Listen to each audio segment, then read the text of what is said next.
Mr. President, they are doing this to a sitting senator. This is not only an attack against me, but against any senator who dares to be outspoken. Pagkatapos ko, sino po ang isusunod sa inyo na mangahas na tumiwalag sa kanilang marcha, na hindi sasayaw sa kanilang marcha or sa kanilang musika? That is why, ultimately, this is an attack on the Senate as an independent institution. We cannot let anyone use the misfortune of this nation in this drug crisis to advance personal or political agendas.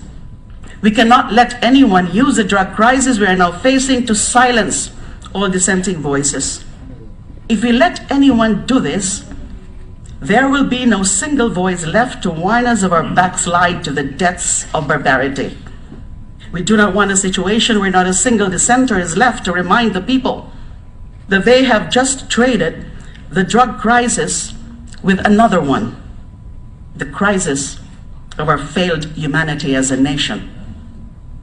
We cannot go on being indifferent to the daily executions without ultimately becoming a nation bound by a collective sociopathy. The day has already come and we can no longer tell who is morally wrong among us. The 9-year-old street child sniffing rugby, or the policeman who shoots the child in the head for sniffing rugby. This is our descent as a nation into the darkness that these men have created for us. Of course, we must face this drug crisis as a nation. So many have already fallen as victims, both in the number of drug users and in the number of ruined families. Yes, Mr. President, indeed, we must wage this war against drugs. But there must be another way. There has to be another way. There must be a way other than this method that brings us to our collective descent into impunity, fear, and ultimately utter and complete inhumanity. We cannot wage the war against drugs with blood. We will only be trading drug addiction with another more malevolent kind of addiction. And this is the compulsion for more killings that have now included even the innocent. There are now more mistaken identities and collateral damage, and the proportion is rising. And why is the proportion of collateral damage rising? Mr. President, impunity, once unleashed, has no boundaries. It does not care who dies. It does not care who suffers. It does not care who the victims are. Impunity has no sense of right or wrong. It is as amoral as it is immoral. As a human rights advocate and human being, I plead to the government, this administration, and to the president. There must be another way. There has to be another way. We must find another way. I fully support the war on drugs, and I sincerely desire its success. I am one with the president in his relentless and sustained campaign to rid our country of the drug menace. Nais ko lang na ang ating mga pulis at iba pang law enforcement agents ay maging totoong mga alagad ng batas, na sumusunod sila sa batas habang pinaiiral ito, na tumatalima sila sa mga patakaran at pamantayan sa pagsugpo ng krimen at pagdakip sa mga nagkasala, na isinasaalang-alang nila ang pangingibabaw ng batas sa kanilang pagtupad sa tungkulin. And my concern is not only the killings tallied by the PNP as a formal law enforcement agency. At least we can put the PNP to task in our official legislative investigations. My gravest concern lies with the vigilantes of the night now operating almost all over the country. Those harbingers of death spreading the apocalypse of our dehumanization. They match with vigor the killings carried out with the official PNP. And these people we cannot serve with the summons of the Senate. They are faceless. They are unaccountable. The Philippine National Police reported 395 alleged offenders killed in alleged police operations from July 1 to August 1. The daily average is as high as 13 dead during the past 1 month of the current administration. And higher figures are even reported by certain media outlets. And that's now being flashed, those are now being, the figures are being flashed on the screen.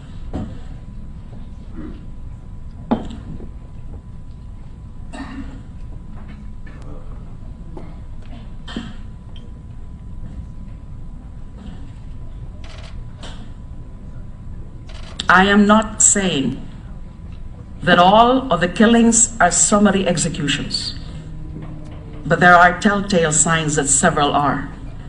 A number of complaints were already filed with the Commission on Human Rights. On top of these are the vigilantes carrying out an ersatz kind of justice, cardboard justice. It is reported that as of July 29, 259 human beings were killed in the hands of these assassins, several of them bystanders or victims of mistaken identity. Let's see some specific cases. At late night of July 21, in a Malabon City Public Cemetery, shot dead were 5, including a mother and her son who were then celebrating his birthday. The unidentified men who sprayed bullets on the group left a cardboard sign that tagged them collectively as drug pushers. The local police, whose outpost stood only about 30 meters from the massacre site, later came up with an incident report linking only 2 and not 5 of the victims to the drug trade. On July 19, an 18-year-old student was just in front of his house in Pangasinan feeding his dog when motorcycle riding gunmen approached him and asked for his father. When he was unable to reply, they just shot him dead. On July 9, anti-drug operations had turned Barangay Purok Islam in Matalam, North Cotabato into a virtual ghost town as many residents left for their safety. One raid produced 8 deaths.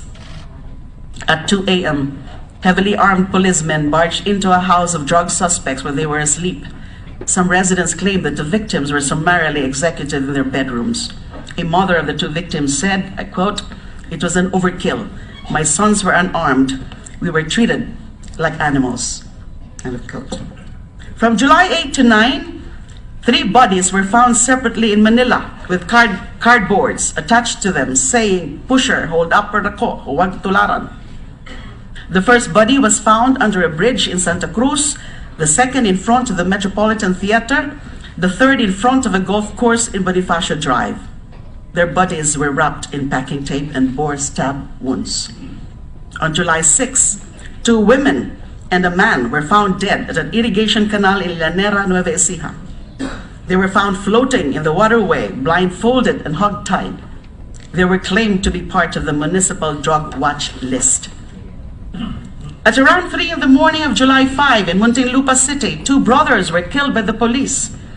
They were on their way to a hospital for a medical exam following their arrest when they allegedly tried to grab the gun of their police escort. While their mother admitted that his older son was a small-time drug pusher, her younger son was innocent and was never involved in illegal drugs. On July 3, 5 men were shot dead in what the police said was a follow-up anti-drug operation in the Golden Mosque compound in Quiapo, Manila. The wife of one of the 5 deceased claimed there was no shootout. My husband was only trying to fix our water supply that morning when he was shot. He was unarmed, the wife explained. We are so poor that we can barely afford to buy food. How can we even buy a gun? And so the gore fest continues. The fact that our attention span has waned, as I enumerated only a fraction of these killings, already shows how desensitized we have grown to the killings as mere numbers and statistics. We now casually eat our breakfast watching human beings wrapped in packing tape or lying in pools of blood. Sa araw-araw na lang po na ginawa ng Diyos mula nang maging malinaw ang resulta ng nakaraang eleksyon, nasanay na tayo ng ating almusal ay suman na bangkay at dinuguan. We must force ourselves to be reminded that the victims are always flesh and blood to their families and loved ones. Hindi po sila suman o dinuguan. The killings have become so common the mass media settled for fill-in-the-blank template news reports, differing only in the place, time, and name of the victim, if the victim even has a name. The what and the how remain the same. News write-ups carry the standard explanation for cardboard justice. But how are we exactly to know if the killings were simply cover-ups for the involvement of members of the police in the drug trade, or just simple cases of personal vendetta? Mr. President, truth now in this country are lines of acrylic marker on a cardboard. Kahit ano na lang isulat sa cardboard ay pinapaniwalaan ng kaagad. This is just a variation of the meme in social media. Get a photo, get a cardboard, write words, and the people will believe anything. Both the vigilantes and the social media operators take this nation as a nation of meme believers. Tama na po ang mga meme. Tama na po ang cardboard. Mas malalim po ang katotohanan. While the social media operators introduce to us DIY, do it yourself, truth, the vigilantes have introduced to us DIY justice. Never mind the police investigation, never mind the public prosecutor, never mind the courts and the judges. This is do-it-yourself justice at work. All you need is an acrylic marker, a cardboard, some packing tape, and of course, something to stab or shoot the victim with. And there is no filing fee. As for the killings carried out supposedly in pursuit of police work, there is a usual explanation that the executions were done in the course of legitimate law enforcement operations. Nanlaban daw, nakipagbarilan daw, ng agaw daw ng baril habang nakaposas. Pero alam naman po natin na minsan ay style bulok na yang mga paliwanag na yan. We are aware of incidents of police rob-outs. We know about the shortcuts taken by some law enforcers in the guise of self-defense. The use of force, it appears in some cases, may not be necessary, or if necessary, was not proportional. We still have a system of law that processes and punishes wrongdoers. We have our Bill of Rights that accorded the right to be presumed innocent. What is worrisome in this situation is that the war on drugs is becoming a convenient pretext for misguided or utterly corrupt law enforcers to kill just anyone. Ang magagandang layunin ng gyera laban sa droga ay nasisira nitong mga karumal-dumal na pagpatay. Tandaan sana natin na ang pagpatay na walang katwiran at walang legal na basehan ay krimeng malinaw. Ito ay illegal. Ito ay immoral. I must admit, the public reaction to these executions is not in favor of those who oppose it. A 91% approval rating for the president and what he stands for is a formidable record. But we cannot base our reactions to these killings on the popularity of the president. Popular or not, murder must stop. STOP. Stop. Stop the killings now. There might not be a manifest public outcry, but there is definitely a seething undercurrent of remonstration against the disregard for human life. Students armed with nothing but courage and conviction have started to act. They are protesting with cardboards on their chests, telling us that no one is safe. If these students who do not have the protection of position or power raise their voice against these daily assassinations and rob-outs, what does that make of me, an elected senator, if I keep silent? Last Friday, the Ateneo de Manila University, through its president, Father Jet Villarin, issued a statement condemning the nation's acceptance of these killings as the new normal. Before that, De La Salle University President, Brother Jose Marie Jimenez, urged the Lasallian community in a pastoral letter to make a stand against the culture of death. Ateneo has reason to cry. Its math teacher, Emmanuel Jose Pavia, was killed while on his way home. The motive for his murder is lost in the hundreds of street assassinations now taking place. Impunity, once unleashed, has no limits. It simply does not care about the nuances of who gets killed and why. The message is this: let us not wait until another Atenean on his way home is killed. Let us not wait until a Lasallian is killed. Let us not wait until another student or teacher from any other school or a worker or commuter or motorist is killed. The statement of the Integrated Bar of the Philippines reminds us that the murder of drug suspects is still murder under the rule of law.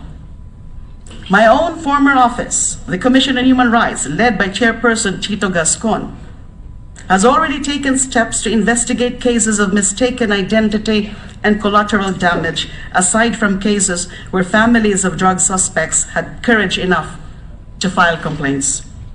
The relatives of the collateral damage victims are the indignant voices that tell us of the extent this bloody purge has spilled over to the innocent commuter and ordinary civilian. The Sunday before the State of the Nation address, the Inquirer's headline was God's fifth commandment: thou shalt not kill. The church is speaking to us. Quote, human life is sacred because from its beginning, it involves the creative action of God, and it remains forever in a special relationship with the Creator, who is its sole end.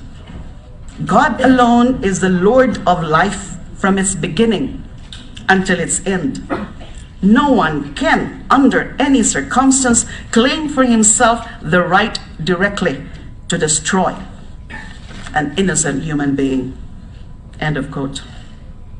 Mr. President, these are the voices trying to wake up a person sound asleep while his house is burning. But he is in a hallucinating dream of a country's redemption by bloodletting. It is just that the fire has not yet seared his flesh, the blood does not yet reach his doorsteps. The Roman poet Dante said, quote, the hottest place in hell is reserved to those who in times of moral crisis refuse to take a stand. End of quote. If we are to shirk from our natural, moral, and legal duty to condemn the abuses of power, to condemn any and all wrongdoings, the victims of our silence are not only the summarily killed, but values that are sacred and universal. The very right to life, the rule of law, due process, and justice for all. Mr. President, drugs destroy lives, but we need not destroy lives to destroy drugs. Ang paggalang sa buhay ay hindi balakid sa pagsugpo ng droga at mga krimen. May mga paraan at mekanismo sa ilalim ng ating mga batas upang maisagawa ang gyera laban sa droga habang itinataguyod ang pangingibabaw ng batas at pag-iral ng karapatang pantao. Our legal arsenal is equipped. It should simply be strengthened to carry out the objectives of this war on drugs. The war on drugs can be waged without sacrificing the sacredness of life, obedience to the rule of law, and adherence to human rights. Freddy Aguilar once sang, higit sa lahat ay tao. And this is the biggest truth. Higit sa lahat ay tao, higit sa lahat ay buhay. The right to life is the most ancient and most basic of all human rights. It is the source of all human rights. The UN Declaration on Human Rights proclaims that everyone has a right to life, liberty, and security of person. The International Covenant on Civil and Political Rights declares that every human being as the inherent right to life, and that this right shall be protected by law. No one shall be arbitrarily deprived of his life. Our Bill of Rights commands that no person shall be deprived of life without due process of law. Section 11 of Article 2 of our Constitution proclaims that the state values the dignity of every human person and guarantees full respect for human rights. The international community declares the inviolability of the right to life of whatever race, color, creed, religion, age, status, gender, or circumstance. The civilized nations of the world keep watch on any country that shows a disregard for the right to life, especially systemic violations that indicate government inaction or worse, state-sanctioned abuses. We have to show the world that the Philippines continues to stand with the rest of humanity in condemning and putting a stop to any and all forms of systemic and widespread extrajudicial killings, whether perpetrated by the state or by non-state actors. Mr. President, in this light, I filed proposed Senate Resolution number 9, calling for congressional inquiry in aid of legislation on the spate of extrajudicial killings and summary executions. Ito po ang aking pakay. Palakasin ang gyera laban sa droga at kriminalidad sa pamamagitan ng pagsawata sa mga iligal na pagpatay.